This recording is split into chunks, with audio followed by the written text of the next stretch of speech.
رمضان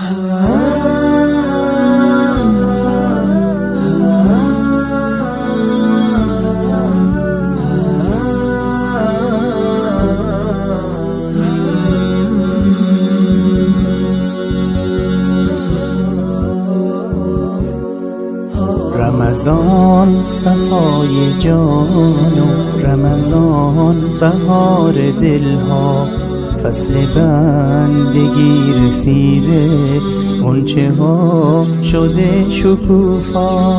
ماه عفو، ماه بخشش، ماه زهد، ماه تقوا، ماه پاکی رمضان است. دل و جان بکن مهیا، شب قدر آن چو بهتر ز هزار ماه بماند. همه رحمت و سعادت بشود در آن هویدا.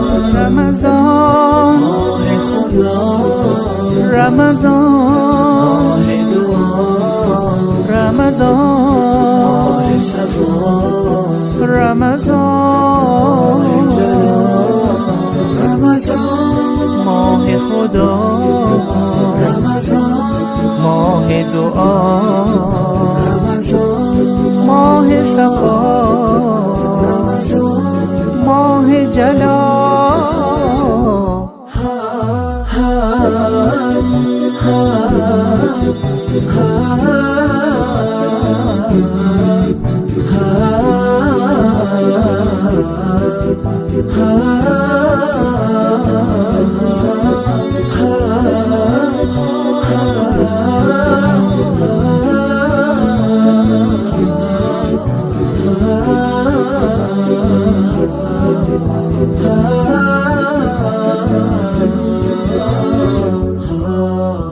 ماه قرآن و نزول برکات ز آسمان است. میرسد ندای غفران از جبار رب یکتا.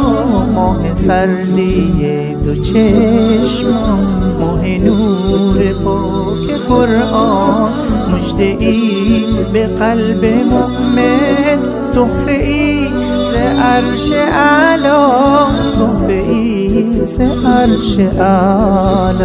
رمضان ماه خدا، رمضان ماه دعا، رمضان ماه صفا، رمضان ماه جلال، رمضان ماه خدا، رمضان ماه دعا، رمضان ماه صفا، رمضان ماه جلال.